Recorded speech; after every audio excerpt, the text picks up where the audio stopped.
En el primer día nosotros hablamos de lo que no es el Evangelio.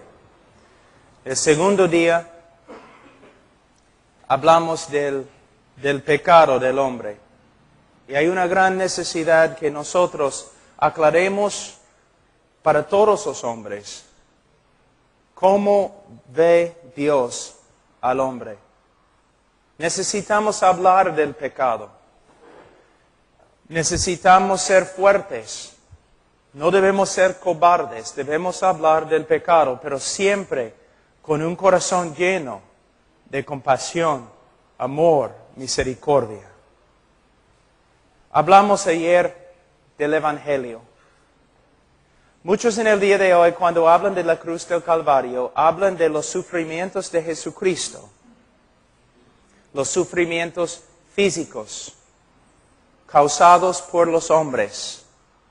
Y sus sufrimientos físicos son importantes. No debemos dejar de predicar acerca de los sufrimientos físicos de Cristo. Pero a la vez, en el día de hoy, ustedes son testigos.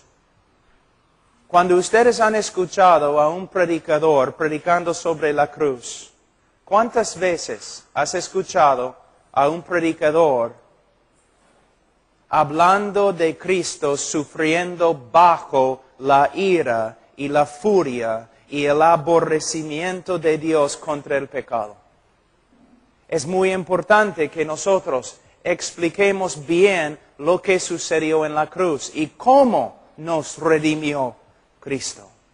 Cómo nos redimió. También en nuestro evangelismo es muy importante que presentemos ante los hombres el problema que se encuentra en las Escrituras, el problema más grande de la Biblia.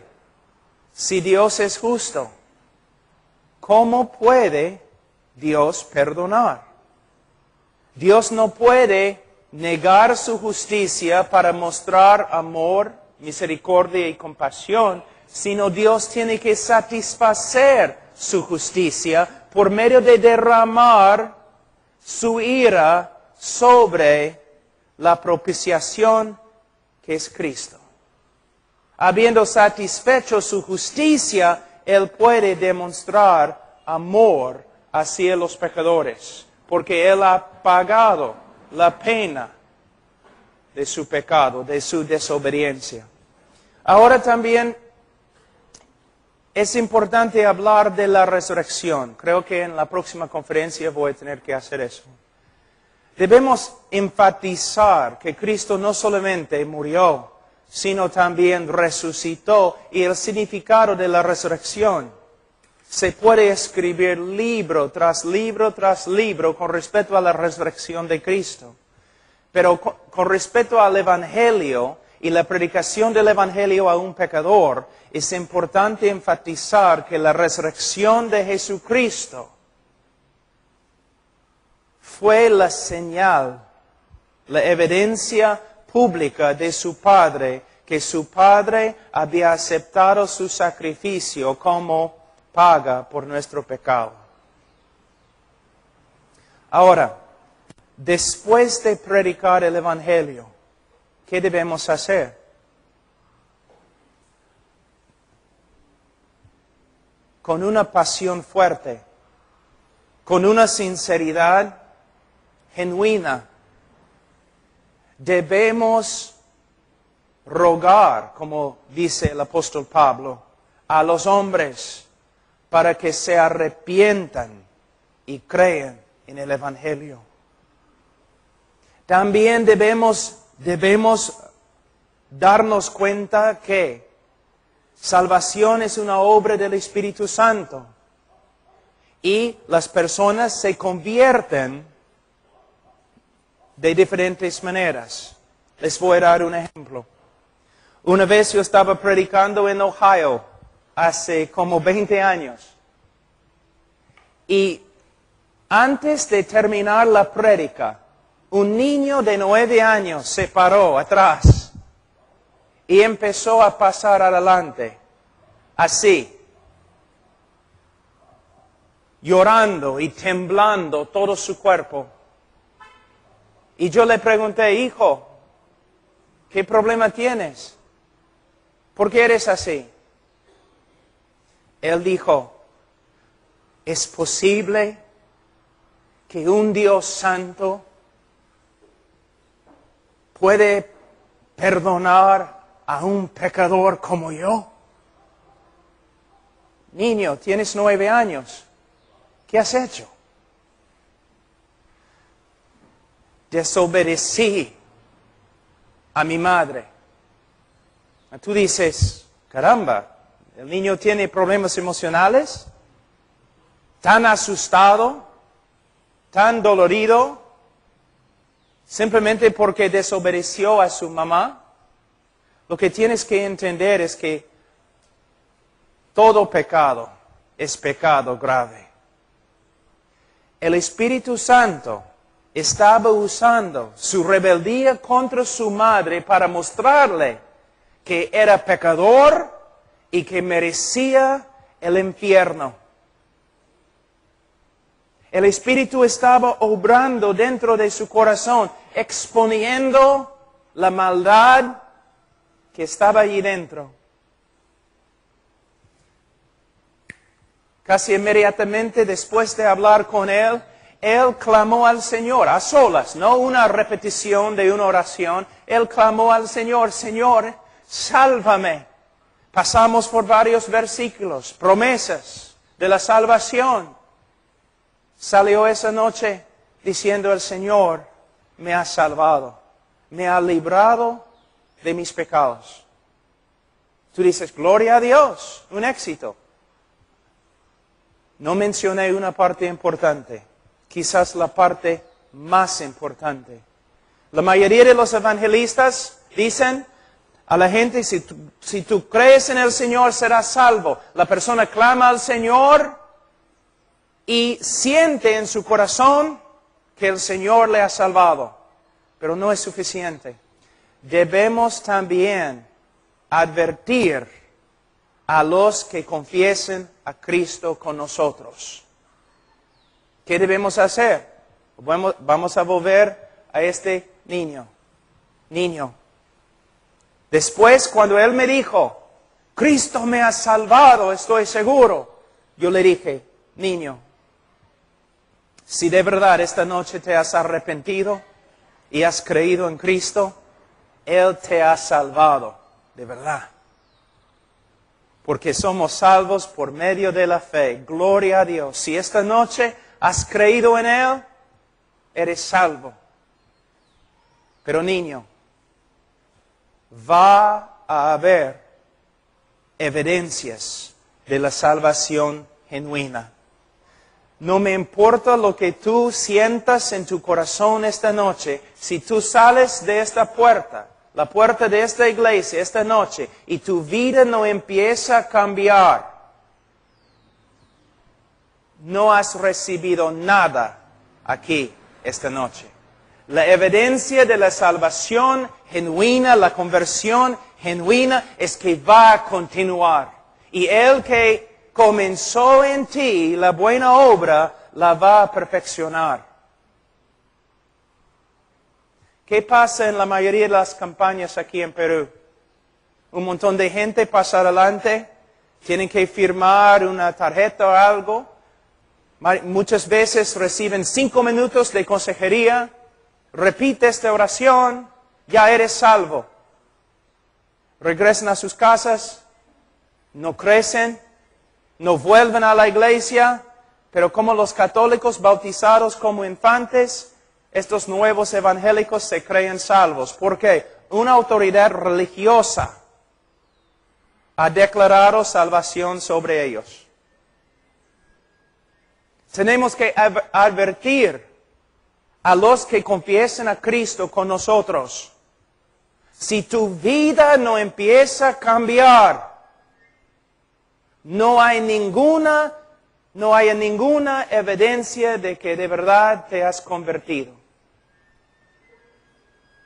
En el discipulado, por supuesto, tenemos que explicar que el creyente verdadero todavía peca. Tiene que luchar contra la carne, tiene que luchar contra el mundo, contra el diablo. A veces la vida cristiana es una lucha muy dura. También tenemos que enseñar en discipulado que un creyente verdadero puede caer, pero no hay tal cosa como creyente carnal, que vive en carnalidad toda su vida. Pero es lo que se enseña aquí en Perú.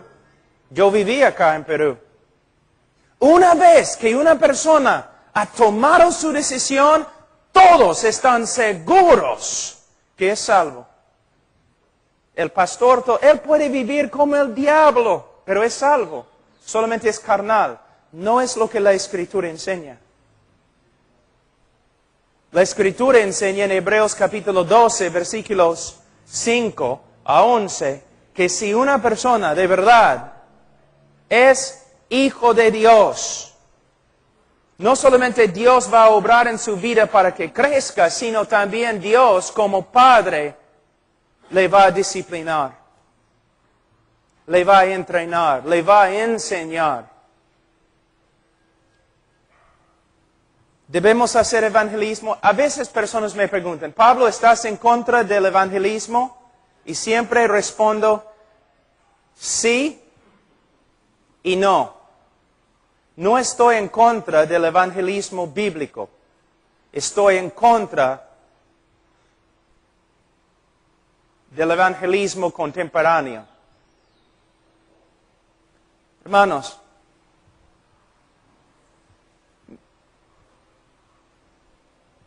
pensemos un ratito en lo que estamos haciendo. Y no pueden negarlo. Grandes campañas, música, skits, teatro, entregando ropa, comida, juegos, jóvenes, letreros, luces, una prédica de un hombre muy carismático y luego después una invitación. Y enseñamos ahora a los evangelistas cómo deben hacer las invitaciones. ¿No? Primero, ¿no? ¿Cuántas personas aquí esta noche quieren recibir a Cristo? Todas las cabezas inclinadas, nadie está mirando. ¿Qué es eso? Nadie está mirando. Ahora levanta la mano. Ok, no vas a levantar la mano. Levanta el dedo. Yo veo tu dedo. Ahora que te veo, tienes que pasar adelante porque te he visto. Pasen adelante. Consejería. Mayormente consejería no bíblica. Entrenamos a un grupo de hermanos o jóvenes cómo aconsejar con un folletito que tiene varias etapas. Y si la persona dice sí a cada pregunta, entonces recibe la declaración, eres salvo. ¿Cómo debemos dar una invitación? ¿Sabe qué? Hay algo interesante. Hay un doctor Dallimore, que es uno de los historiadores de la iglesia más grande, vive en Canadá. Y es experto en los puritanos, los bautistas de antigüedad, el evangelismo histórico. Y un amigo mío lo llamó una vez, dijo, ¿y cómo invitaron a los puritanos y los bautistas tempranos? ¿Cómo invitaron ellos a los pecadores para que reciban la salvación? Y él dijo, bueno, desde el comienzo de su sermón hasta el fin, estaban proclamando a los hombres, vengan a Cristo, vengan a Cristo, vengan a Cristo, reciben a Cristo, creen en Cristo, arrepiéntense. Pero si los puritanos no, y los bautistas tempranos no daban invitaciones como nosotros, ¿cómo sabían cuando una persona de verdad se convertía? Y él dijo, oh, fácil. La persona seguía en la iglesia y seguía creciendo en santidad. Ahora nosotros, ¿cómo sabemos en las campañas en el día de hoy que una persona ha recibido a Cristo? Porque ha repetido una oración con nosotros y nunca regresa a la iglesia. Y no crece en santidad. Tenemos 400 decisiones, quizás 3 personas reciben a Cristo, tú dices gloria a Dios, ellos vienen a la iglesia, reciben discipulado, pero hay más que 300 personas ahora engañadas por causa de nuestra manera de hacer evangelismo. Podemos dar invitaciones, por supuesto, pero debemos dar invitaciones bíblicas. Arrepiéntense, cree en el Señor Jesucristo y serás salvo. Si quieres recibir consejería esta noche, pasa adelante, no tengo ningún problema. Pero cuando pasen adelante, deben recibir la consejería bíblica de alguien que conoce la Biblia. En vez de una persona que no sabe nada de salvación, pero sabe cómo repetir un folletito.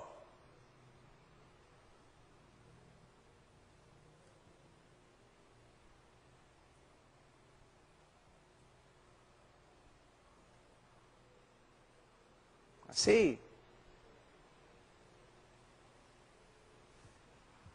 La Iglesia Católica aconseja a sus miembros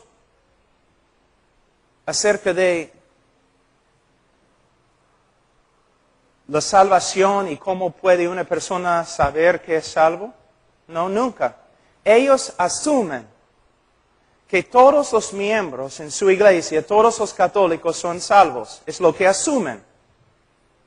Es lo mismo con los evangélicos en el día de hoy. Después de repetir una oración, asumimos que la persona es salva. Pero los bautistas tempranos no eran así. Para nada. El apóstol Pablo no era así. Cuando una persona, mira, en la iglesia a veces, el predicador da una invitación, una persona pasa adelante. La persona habla quizás 2, 3 minutos con una persona mientras el pastor está hablando y la música está siendo tocada. Después de 5 minutos de consejería, el pastor baja y dice, ven acá, hermano. Y presenta a la persona, mira, tenemos un nuevo hermano, es parte de nuestra familia, es creyente ahora, va a ir al cielo. Después de 5 minutos de consejería, pastor, ¿tú puedes decir todo eso? Y el problema es, y nunca jamás vas a tocar el tema. Es salvo. Ahora hay que discipularlo. Es la razón por la cual estamos discipulando un montón de personas que no son ovejas. Y por esta causa el discipulado no funciona. ¿No sería mejor, pastor, dar una invitación con pasión? Si quieres ser salvo, ven a Cristo, arrepiéntete, cree en el Señor Jesucristo y serás salvo. Si necesitas consejería, pasa adelante. Y de ahí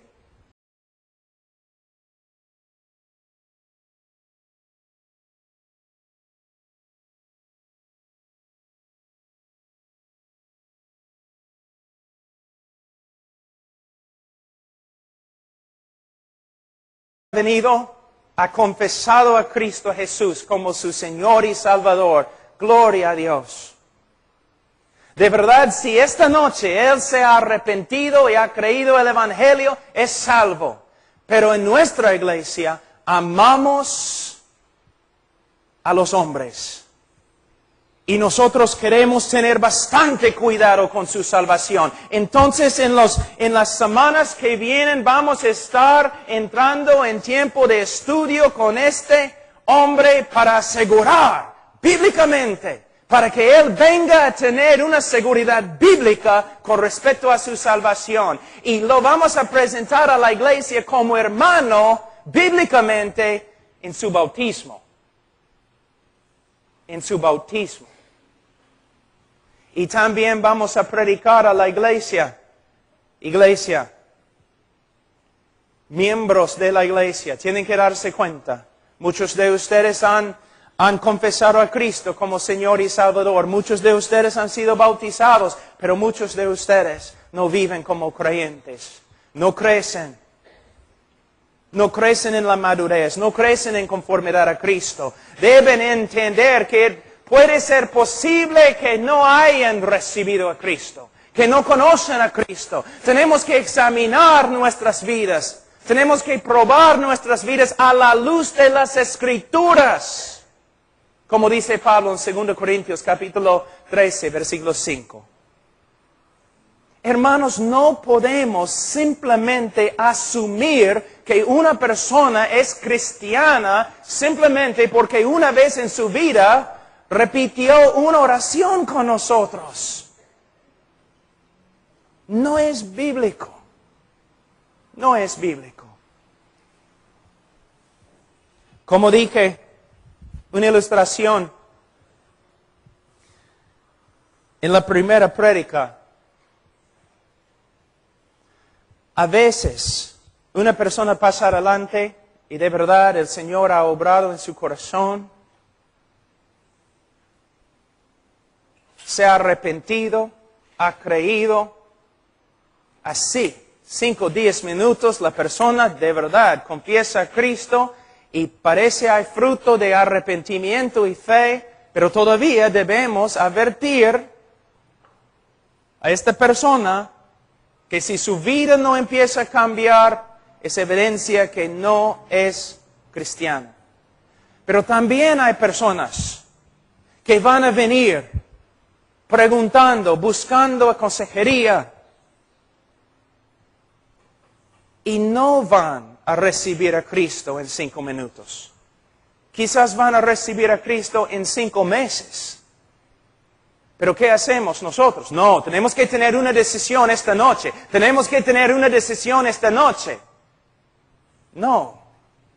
Tenemos que seguir las Escrituras y la obra del Espíritu Santo que es soberano. Él puede obrar en la vida de un hombre como Él quiera. Una vez había una mujer que se acercó después de una reunión que tuvimos ahí en Missouri. Se acercó, llorando. Pastor Pablo, he destruido mi vida con el pecado. Está bien, vamos a hablar. Nos sentamos, hablamos. No sé por qué, pero le pregunté,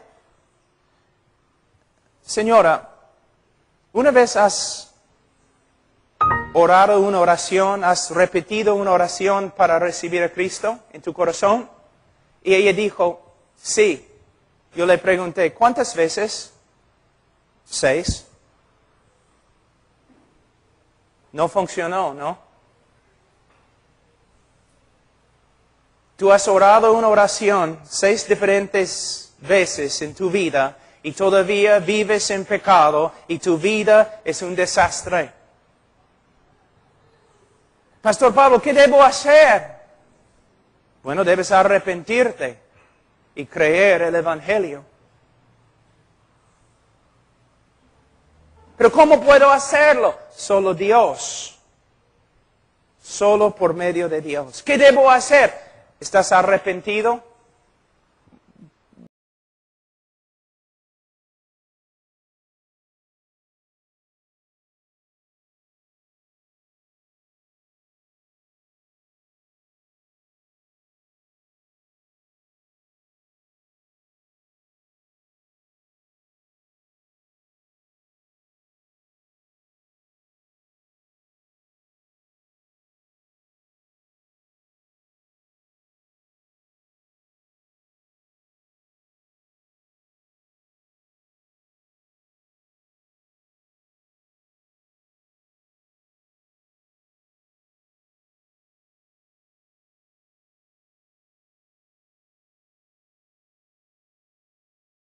Regresó como un desastre.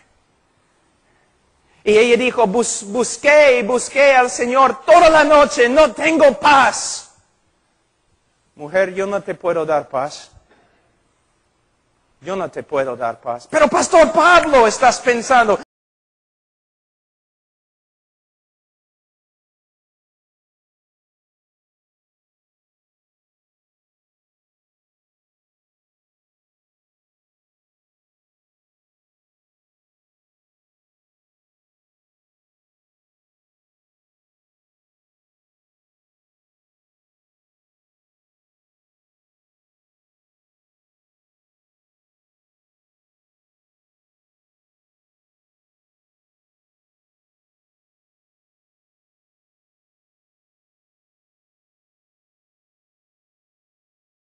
El servicio, antes del culto, estábamos orando, la música empezó, entonces él se fue a su asiento y yo regresé a la primera fila.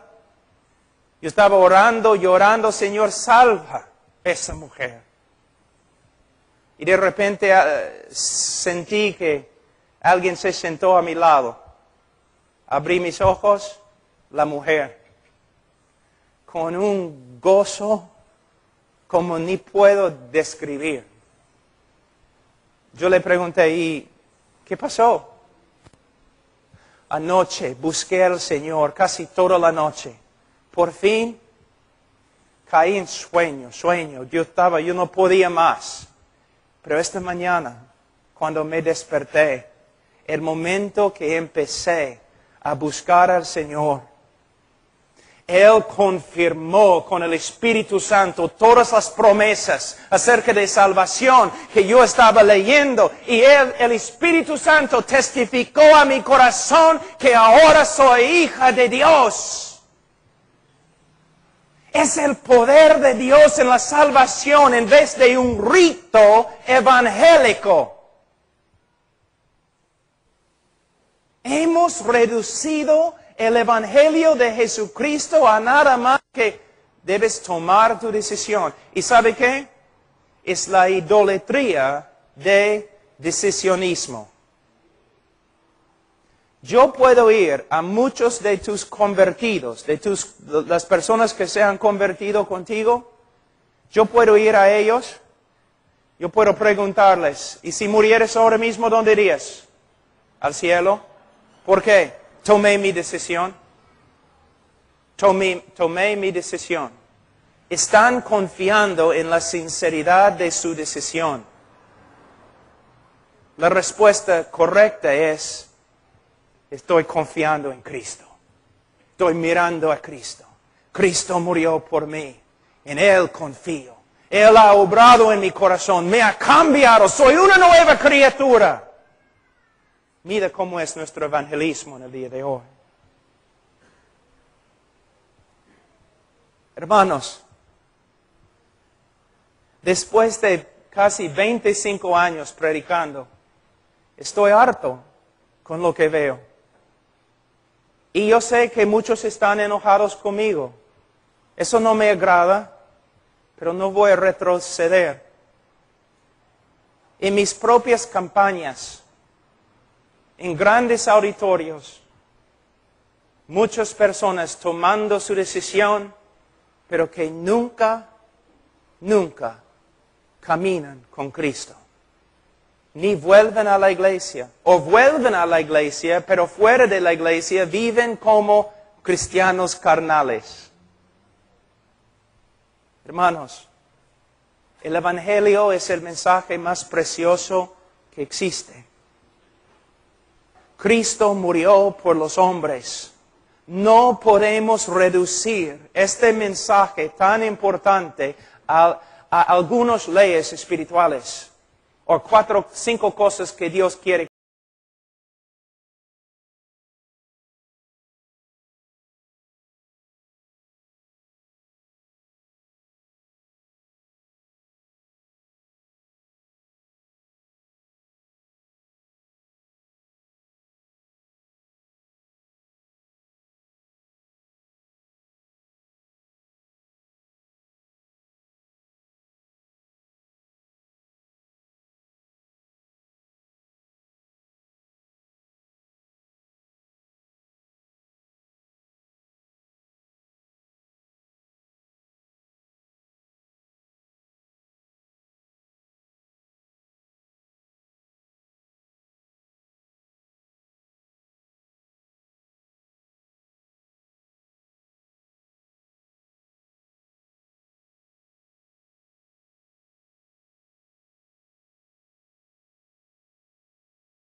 que predicamos muchas veces no es el Evangelio. La invitación que damos es muy superficial y nunca damos advertencias acerca de cómo uno puede tener una seguridad bíblica de la salvación.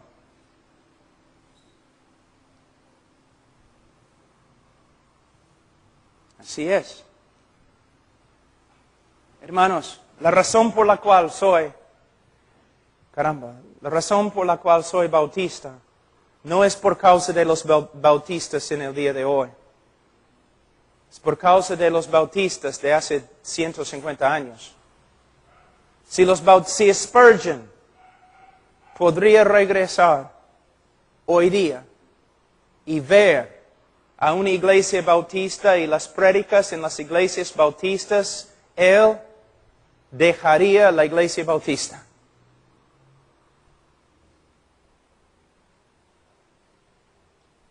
Hemos cambiado. Somos más influenciados por la psicología y la ideología de este mundo que las Escrituras.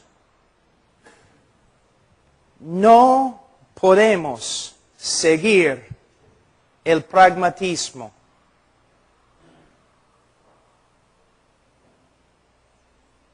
Tenemos que seguir la doctrina bíblica.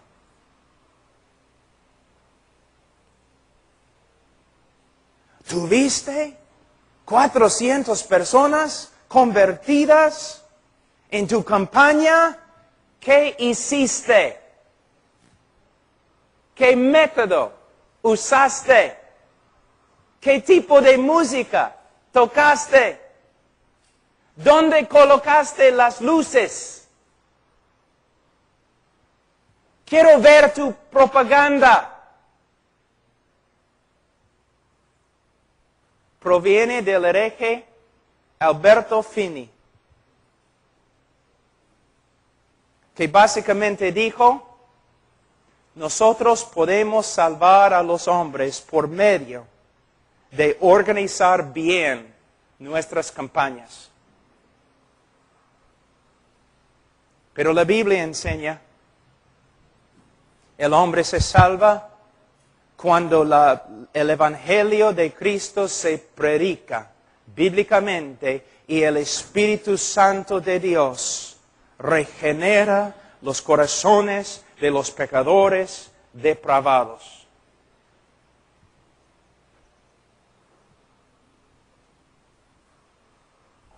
Es mi última prédica. Solamente quería resumir.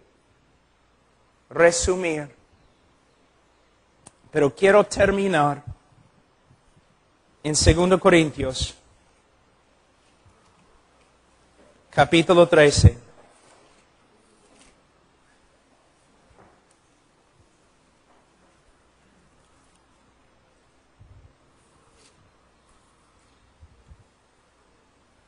Versículo 5. Muchos en la iglesia en Corinto no andaban bien. Fíjate que ni una vez Pablo les pregunta: ¿había un tiempo en la vida de ustedes que oraron para recibir a Cristo? Ni una vez. Pero él dice lo siguiente: examinaos a vosotros mismos si estáis en la fe. Probaos a vosotros mismos. ¿O no os conocéis a vosotros mismos que Jesucristo está en vosotros, a menos que estéis reprobados? 2 Corintios 3 y 5. Pastor, con los supuestos hermanos en tu iglesia, ¿cuándo es la última vez que fuiste a uno de ellos usando este texto? Hermano, tú confesaste a Cristo. Hermano, fuiste bautizado. Hermano, te has identificado con nuestra iglesia, pero ahora estás viviendo como un incrédulo. Es posible que eres un incrédulo. Vamos a sentarnos, principalmente con el libro de Primera de Juan. Vamos a sentarnos. Necesitas examinarte a la luz de las Escrituras, porque en Primera de Juan encontramos varias evidencias de un creyente verdadero. Hermano, por favor, es posible que ni eres salvo. No, mayormente los pastores van a los hermanos, miembros que están viviendo como el diablo, y van diciendo lo siguiente: hermano, eres cristiano, entonces debes portarte como un cristiano.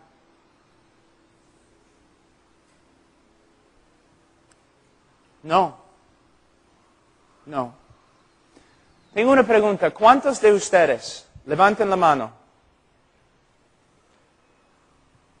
saben que Primera de Juan fue el libro, la carta Primera de Juan fue escrita principalmente para darnos las varias evidencias de la conversión verdadera? Levanten la mano. No mienten, simplemente levanten la mano. ¿Cuántos pastores, no levanten la mano, pero cuántos pastores aquí han usado Primera de Juan para enseñar a su congregación y a una oveja descarriada las evidencias bíblicas de la conversión verdadera? Hermanos, ¿por qué? Porque hemos aprendido métodos en vez de aprender las Escrituras. En Primera de Juan capítulo 5, versículo 13. Estas cosas, ¿cuáles son estas cosas?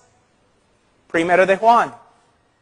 Estas cosas os he escrito a vosotros, a la iglesia, que creéis en el nombre del Hijo de Dios, para que sepáis que tenéis vida eterna. Hermanos, a través de la historia de los bautistas, de los presbiterianos, congregacionalistas, aún metodistas, a través de la historia de las iglesias bíblicas, en los últimos, 100, 200, 300, 400 años.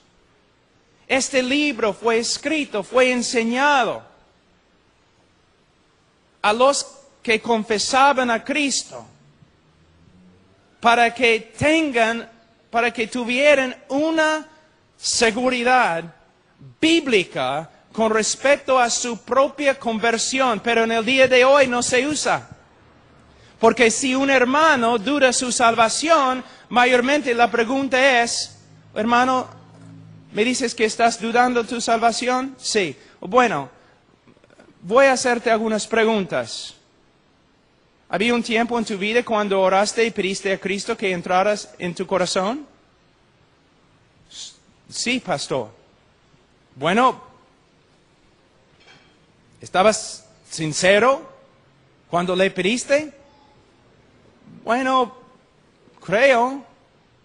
Entonces eres salvo.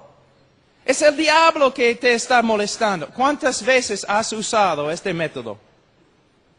Es el diablo que te está molestando. ¿Dónde aprendiste esto? De otra persona, pero tienes que preguntarle a él: ¿dónde aprendiste esto? Porque no se encuentra en la Biblia. Cuando una persona viene y dice: tengo dudas con respecto a mi salvación, ¿qué debemos hacer? Debemos ser bíblicos. Debemos ir a Primera de Juan y decir: mira, esta carta fue escrita para que una persona tenga la evidencia bíblica de la salvación. Para que una persona pueda tener una seguridad bíblica de la salvación. Entonces vamos a pasar por todo el libro y tú vas a examinar tu vida a la luz de este libro. Pero este libro, como el Evangelio mismo, ha sido olvidado, abandonado, ha sido puesto a un lado y no se usa en el día de hoy. Por eso nuestro evangelismo es tan superficial y tenemos un montón de conversos que no son conversos.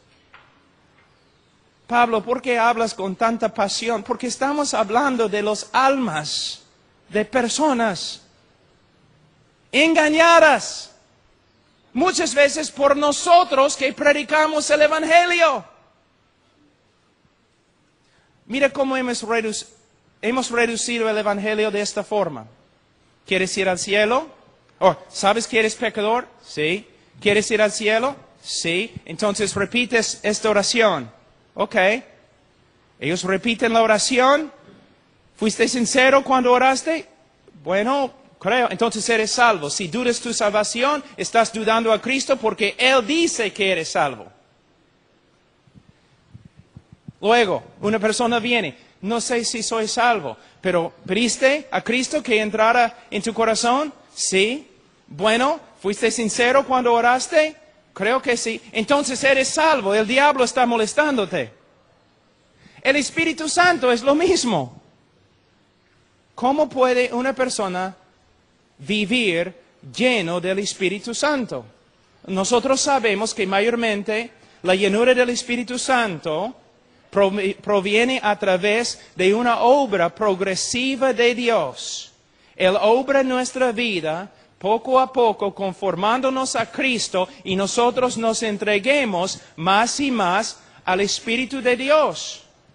Pero hay un folleto muy popular que se usa en Perú que va así. ¿Quieres ser lleno del Espíritu Santo? Sí. Entonces, ¿cuál es la única cosa que es un estorbo para la obra del Espíritu Santo en tu vida?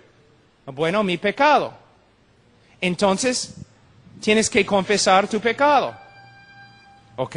La persona confiesa su pecado. ¿Has confesado todos tus pecados? Sí. Bueno, la Biblia dice en Efesios capítulo 5 que es la voluntad de Dios que seas lleno del Espíritu Santo. Entonces, ora al Señor conforme a su voluntad para que Él te llene del Espíritu Santo. La persona lo hace. ¿Oraste? Sí. Sinceramente, sí. Entonces, por fe tienes que creer que estás lleno del Espíritu Santo.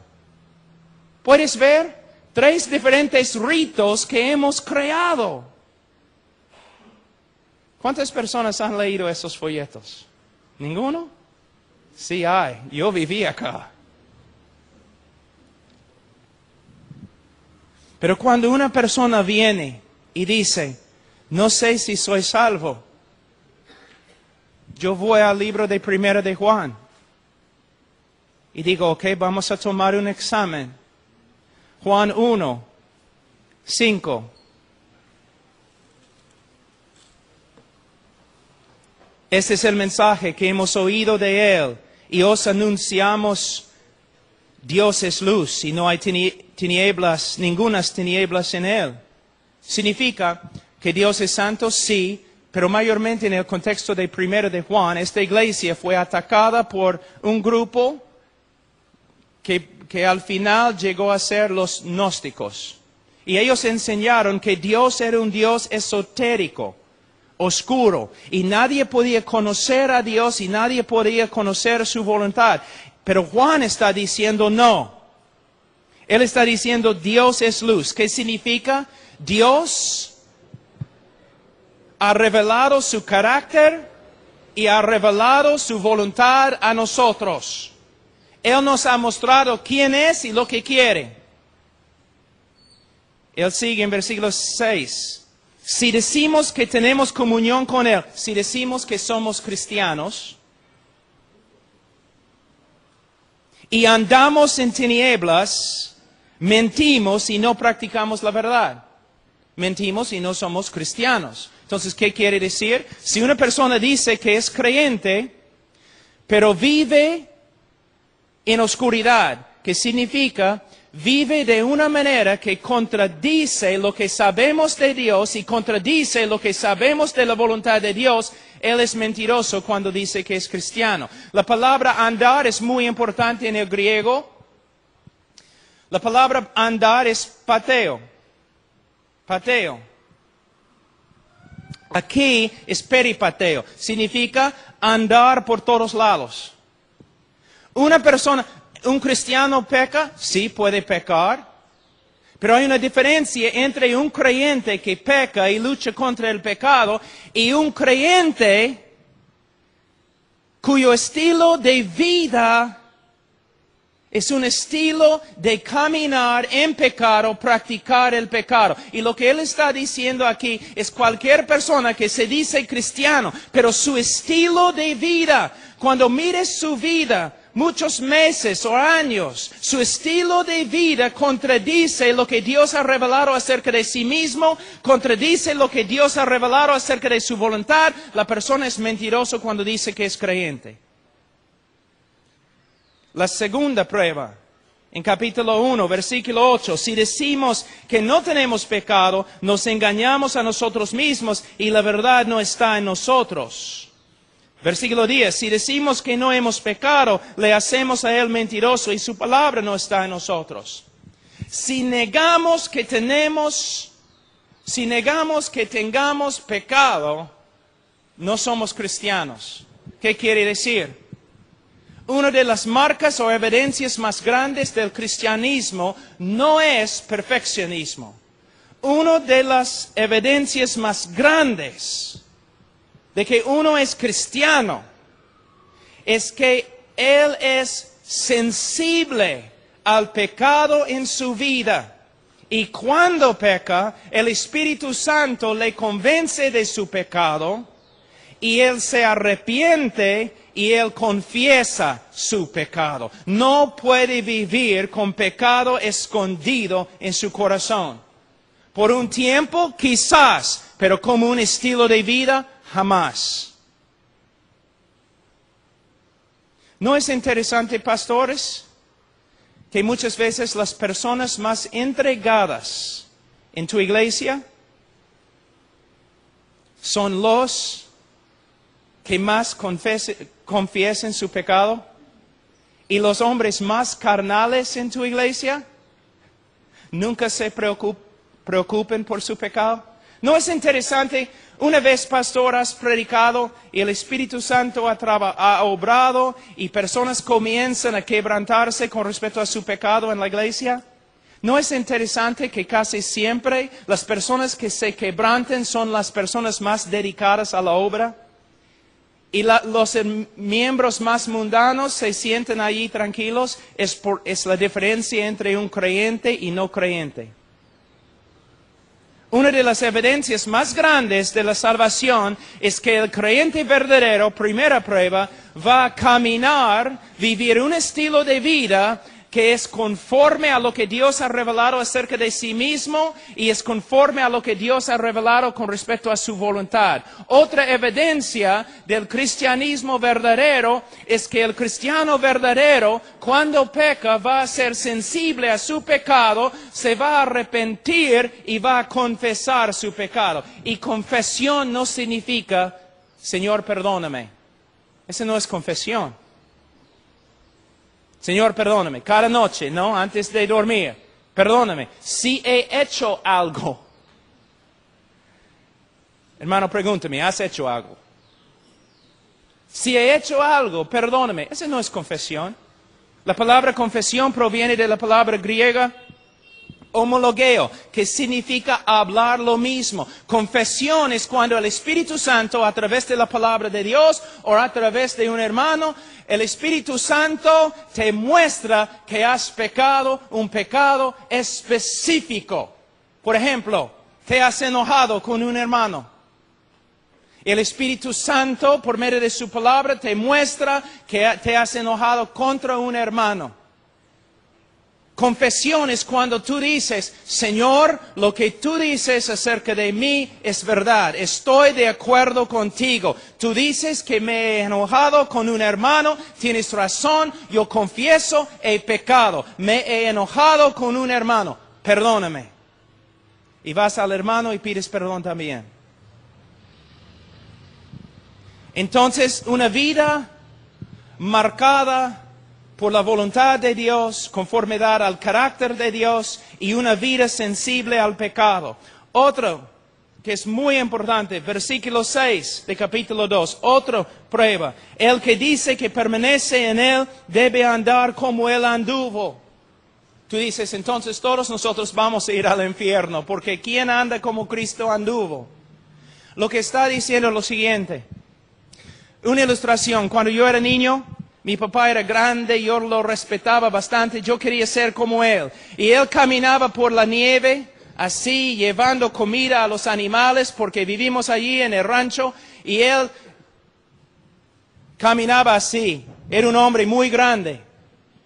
Y él dejó sus huellas allí en la nieve. Y yo era un chibolo de ese tamaño, pero yo quería ser igual a mi papá. Entonces yo trataba de poner mi pie en sus huellas, ¿no?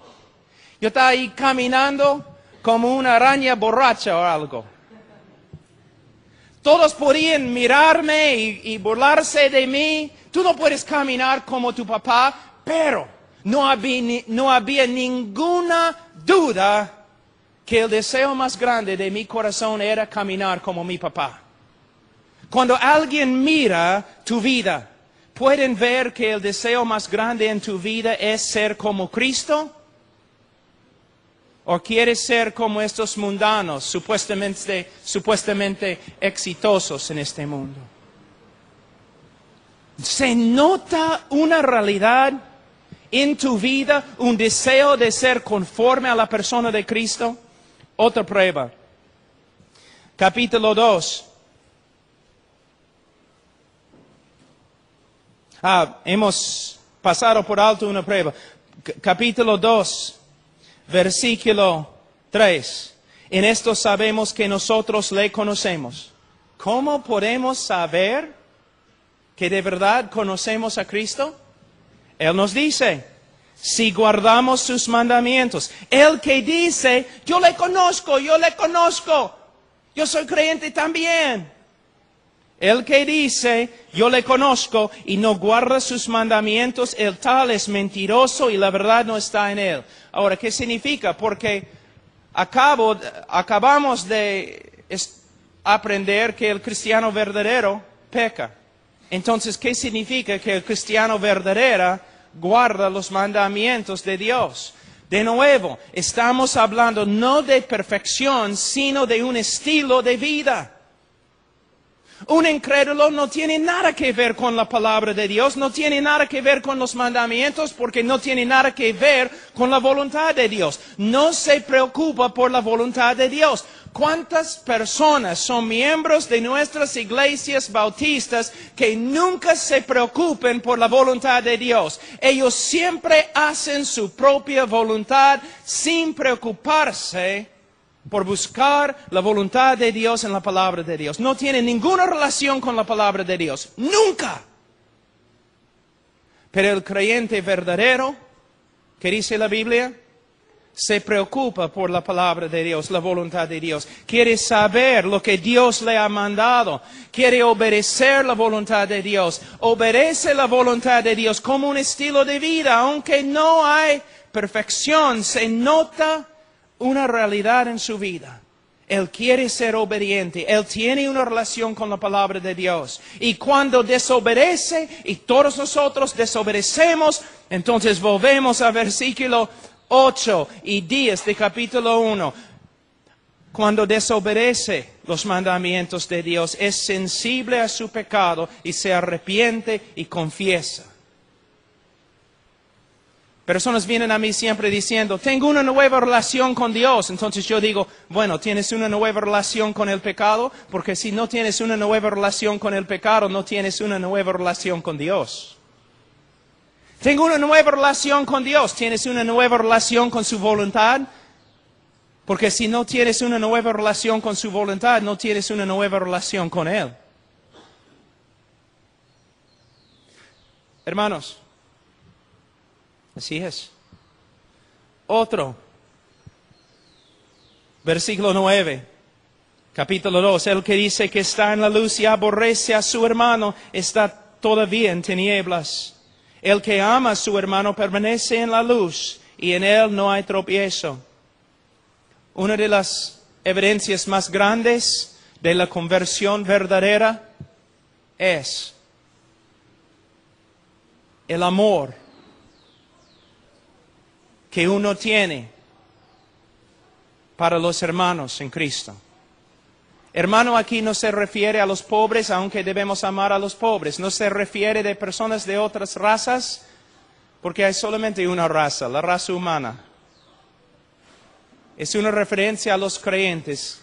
Una de las evidencias más grandes de la conversión es que vas a querer estar con los creyentes, amándoles y demostrando tu amor por medio de servirles. La persona que dice, sí, soy cristiano, pero no voy a la iglesia porque la iglesia está llena de hipócritas, esta persona está haciendo la obra de su padre, Satanás, el acusador de los hermanos. Porque si de verdad los hermanos no están andando bien, un hermano verdadero que los ama va a ir a ellos y ministrarles para que se arrepientan. Una de las marcas, características más grandes del cristianismo es el amor que tenemos para los hermanos. Ahora, hemos pasado por 1 capítulo y medio y vamos a terminar. Tenemos 5 capítulos de pruebas. Es el estándar bíblico. Si queremos saber si somos salvos, si queremos aconsejar, debemos usar las Escrituras. No un folletito escrito en los Estados Unidos.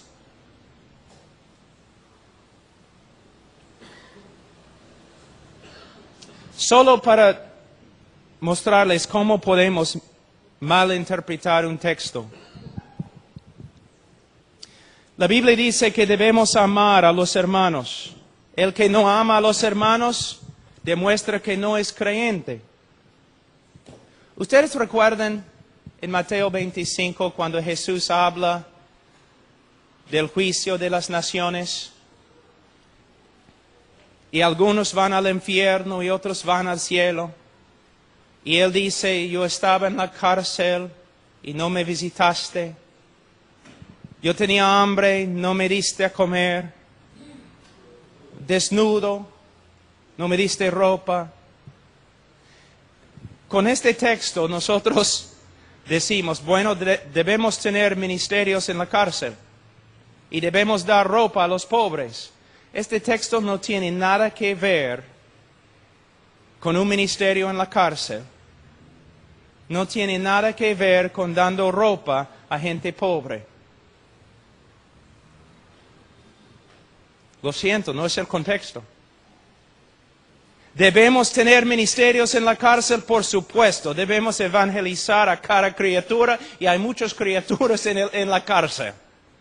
Debemos evangelizar ahí. Debemos dar ropa a los desnudos, por supuesto. Debemos dar alimento a los que tienen hambre, claro que sí. Pero no es lo que Jesús está enseñando en ese texto. ¿Qué está enseñando? Él no está diciendo, yo, Jesús, era asesino y no me visitaste. Él no está diciendo, yo era un ladrón en la cárcel y no me visitaste. No es lo que Él está diciendo. Él está diciendo lo siguiente. Él está hablando de que la característica más grande del creyente verdadero, oveja verdadera, es amor para con los hermanos.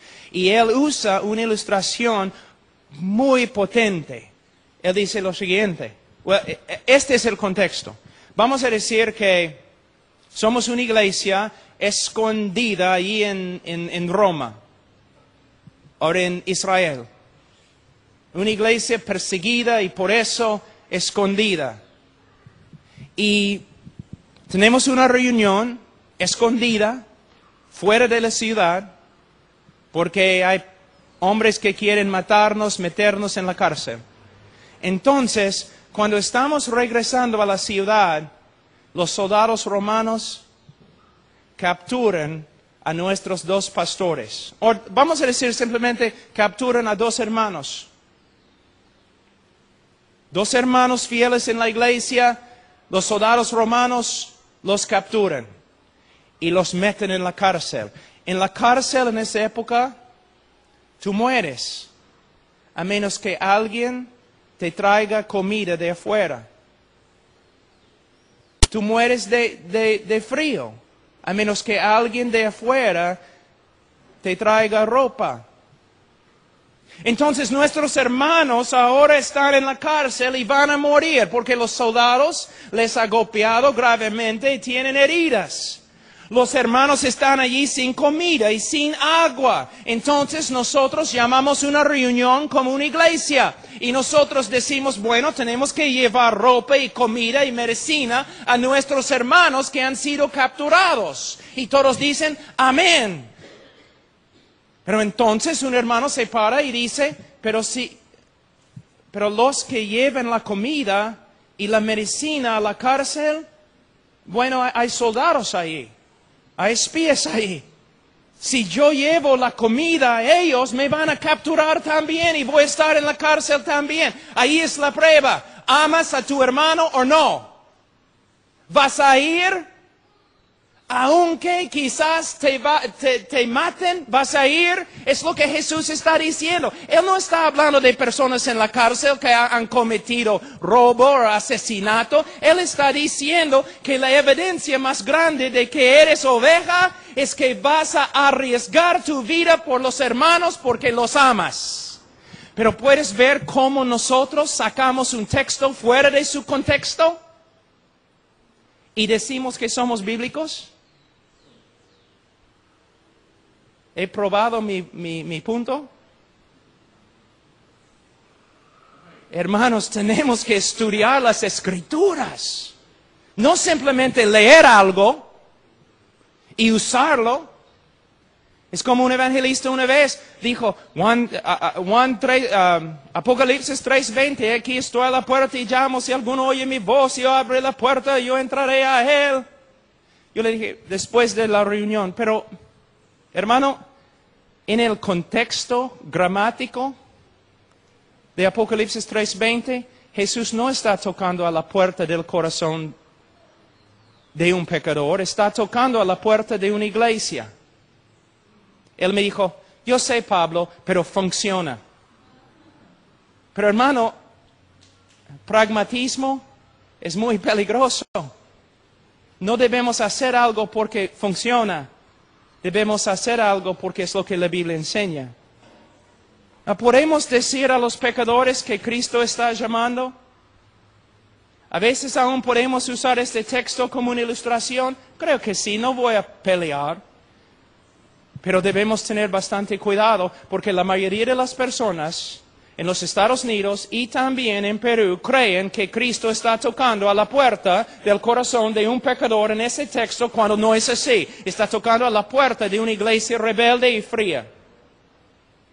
¿Ves? No tenemos el derecho de torcer las Escrituras simplemente porque funciona. Oremos.